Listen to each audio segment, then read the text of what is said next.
Jaya Radha Madhava Kunja Bihari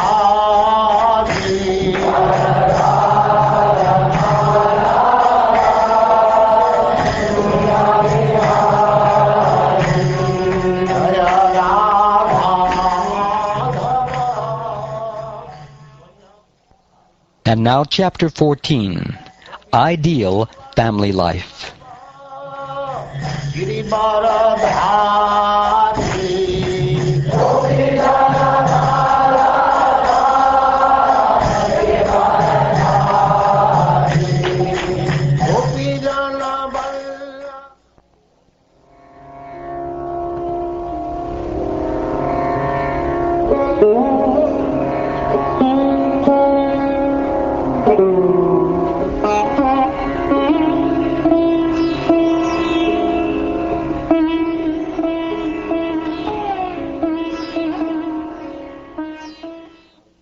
Maharaj Yudhishthir inquired from Narad Muni, O my Lord, O great sage, kindly explain how we who are staying at home without knowledge of the goal of life may also easily attain liberation according to the instructions of the Vedas.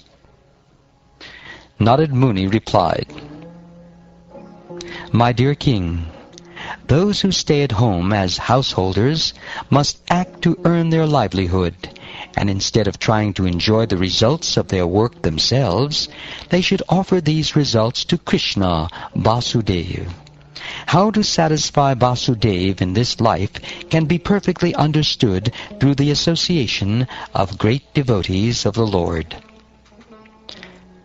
A grahastha must associate again and again with saintly persons, and with great respect he must hear the nectar of the activities of the Supreme Lord and His incarnations, as these activities are described in Srimad Bhagavatam and other Puranas. Thus one should gradually become detached from affection for his wife and children, exactly like a man awakening from a dream. While working to earn his livelihood as much as necessary to maintain body and soul together, one who is actually learned should live in human society unattached to family affairs, although externally appearing very much attached. An intelligent man in human society should make his own program of activities very simple. If there are suggestions from his friends, children, parents, brothers, or anyone else, he should externally agree, saying, yes, that is all right. But internally, he should be determined not to create a cumbersome life in which the purpose of life will not be fulfilled. The natural products created by the Supreme Personality of Godhead should be utilized to maintain the bodies and souls of all living entities. The necessities of life are of three types: those produced from the sky, from rainfall, from the earth, from the mines, the seas, or the fields, and from the atmosphere, that which is obtained suddenly and unexpectedly. One may claim proprietorship to as much wealth as required to maintain body and soul together, but one who desires proprietorship over more than that must be considered a thief, and he deserves to be punished by the laws of nature. One should treat animals such as deer, camels, asses, monkeys, mice, snakes, birds, and flies exactly like one's own son. How little difference there actually is between children and these innocent animals. Even if one is a householder rather than a brahmachari, a sannyasi, or a vanaprastha, one should not endeavor very hard for religiosity, economic development, or satisfaction of the senses. Even in householder life, one should be satisfied to maintain body and soul together with whatever is available with minimum endeavor, according to place and time, by the grace of the Lord. One should not engage oneself in ugra karma. dogs, fallen persons, and untouchables, including chandalas or dog-eaters, should all be maintained with their proper necessities, which should be contributed by the householders. Even one's wife at home, with whom one is most intimately attached, should be offered for the reception of guests and people in general. One so seriously considers one's wife to be his own that he sometimes kills himself for her or kills others, including even his own parents or his spiritual master or teacher. Therefore, if one can give up his attachment to such a wife, he conquers the Supreme Personality of Godhead, who is never conquered by anyone. Through proper deliberation, one should give up attraction to his wife's body, because that body will ultimately be transformed into small insects, stool, or ashes. What is the value of this insignificant body? How much greater is the Supreme Being, who is all-pervading like the sky?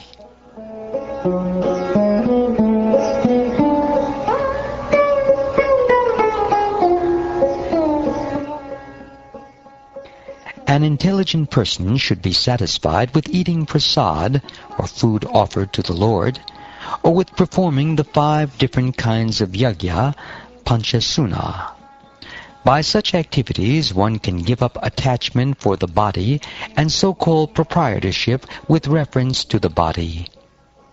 When one is able to do this, he is firmly fixed in the position of a Mahatma.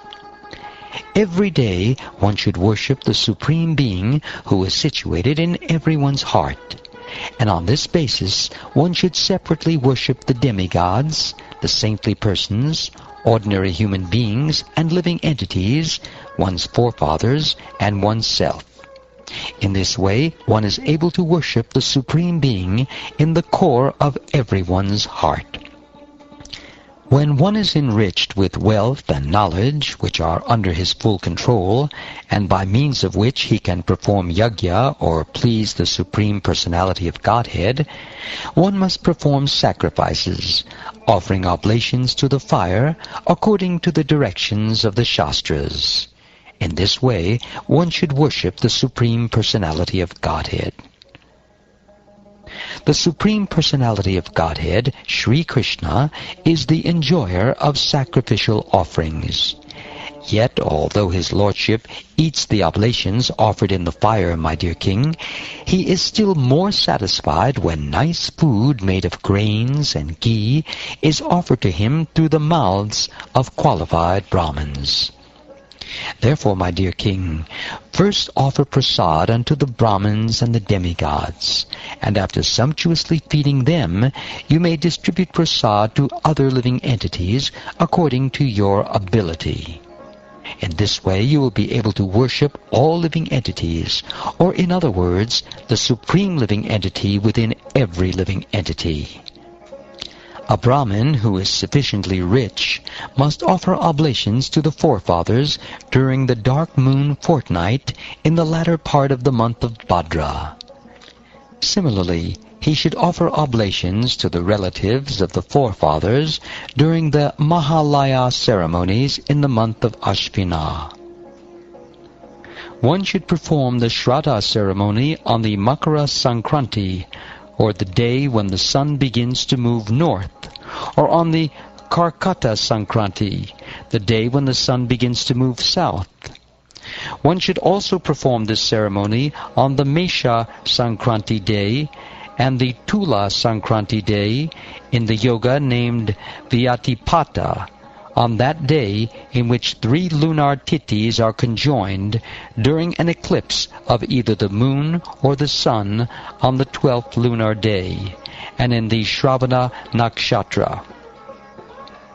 One should perform this ceremony on the Akshaya Tritiya day, on the 9th lunar day of the bright fortnight of the month of Kartik, on the 4 Ashtakas in the winter season and cool season, on the 7th lunar day of the bright fortnight of the month of Magha, during the conjunction of Magha Nakshatra and the full moon day, and on the days when the moon is completely full, or not quite completely full, when these days are conjoined with the nakshatras from which the names of certain months are derived. One should also perform the Shraddha ceremony on the 12th lunar day, when it is in conjunction with any of the nakshatras named Anuradha, Shravan, Uttara Palguni, Uttara Shadha, or Uttara Bhadrapada. Again, one should perform this ceremony when the 11th lunar day is in conjunction with either Uttara Palguni, Uttara Shadha, or Uttara Bhadrapada. Finally, one should perform this ceremony on days conjoined with one's own birth star, Janma Nakshatra, or with Shravana Nakshatra. All of these seasonal times are considered extremely auspicious for humanity. At such times, one should perform all auspicious activities, for by such activities a human being attains success in his short duration of life. During these periods of seasonal change, if one bathes in the Ganges, in the Yamuna, or in another sacred place, if one chants, offers fire sacrifices, or executes vows, or if one worships the Supreme Lord, the Brahmins, the forefathers, the demigods, and the living entities in general, whatever he gives in charity yields a permanently beneficial result. O King Yudhishthira, at the time prescribed for reformatory ritualistic ceremonies for oneself, one's wife, or one's children, or during funeral ceremonies and annual death ceremonies, one must perform the auspicious ceremonies mentioned above in order to flourish in fruitive activities.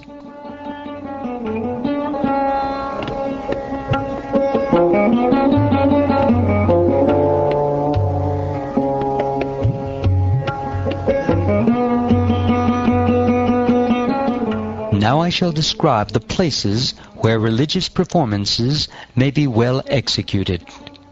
Any place where a Vaishnava is available is an excellent place for all auspicious activities. The Supreme Personality of Godhead is the support of this entire cosmic manifestation, with all its moving and non-moving living entities, and the temple where the deity of the Lord is installed is a most sacred place. Furthermore, places where learned Brahmins observe Vedic principles by means of austerity, education, and mercy are also most auspicious and sacred. Auspicious indeed are the places where there is a temple of the Supreme Personality of Godhead, Krishna, in which he is duly worshipped, and also the places where there flow the celebrated sacred rivers mentioned in the Puranas, the supplementary Vedic literatures. Anything spiritual done there is certainly very effective. The sacred lakes like Pushkar and places where saintly persons live like Kurukshetra, Gaya, Prayag, Pula Ashram, Naimisharanya, the banks of the Palgu River, Setubanda, Prabhasa, Dvarka, Varanasi, Mathura, Pampa, Bindu Sarovara, Badarik Ashram, the places where the Nanda River flows, the places where Lord Ramchandra and Mother Sita took shelter, such as Chitrakuta, and also the hilly tracts of land known as Mahendra and Malaya. All of these are to be considered most pious and sacred. Similarly, places outside India, where there are centers of the Krishna consciousness movement and where Radha Krishna deities are worshipped, must all be visited and worshipped by those who want to be spiritually advanced. One who intends to advance in spiritual life may visit all these places and perform ritualistic ceremonies to get results 1,000 times better than the results of the same activities performed in any other place. O King of the earth, It has been decided by expert learned scholars that only the Supreme Personality of Godhead, Krishna, in whom all that is moving or non-moving within this universe is resting, and from whom everything is coming, is the best person to whom everything must be given. O King Yudhishthira, the demigods, many great sages and saints, including even the 4 sons of Lord Brahma, and I myself, were present at your Raja Surya's sacrificial ceremony. But when there was a question of who should be the first person worshipped, everyone decided upon Lord Krishna, the Supreme Person. The entire universe, which is full of living entities, is like a tree whose root is the Supreme Personality of Godhead, Achyuta, or Krishna. Therefore, simply by worshipping Lord Krishna, one can worship all living entities. The Supreme Personality of Godhead has created many residential places like the bodies of human beings, animals, birds, saints, and demigods. In all of these innumerable bodily forms, the Lord resides with the living being as Paramatma. Thus he is known as the Purusha Avatara. O King Yudhishthira, the Supersoul in every body gives intelligence to the individual soul according to his capacity for understanding. Therefore the Supersoul is the chief within the body. The Supersoul is manifested to the individual soul according to the individual's comparative development of knowledge, austerity, penance, and so on. My dear King, when great sages and saintly persons saw mutually disrespectful dealings at the beginning of Treta Yuga, deity worship in the temple was introduced with all paraphernalia. Sometimes a neophyte devotee offers all the paraphernalia for worshipping the Lord, and he factually worships the Lord as the deity. But because he is envious of the authorized devotees of Lord Vishnu, the Lord is never satisfied with his devotional service. My dear King, of all persons, a qualified Brahmin must be accepted as the best within this material world, because such a Brahmin, by practicing austerity, Vedic studies, and satisfaction, becomes the counterpart body of the Supreme Personality of Godhead. My dear King Yudhishthira, the Brahmins, especially those engaged in preaching the glories of the Lord throughout the entire world, are recognized and worshipped by the Supreme Personality of Godhead, who is the heart and soul of all creation. The Brahmins, by their preaching, sanctify the 3 worlds with the dust of their lotus feet, and thus they are worshipable even for Krishna.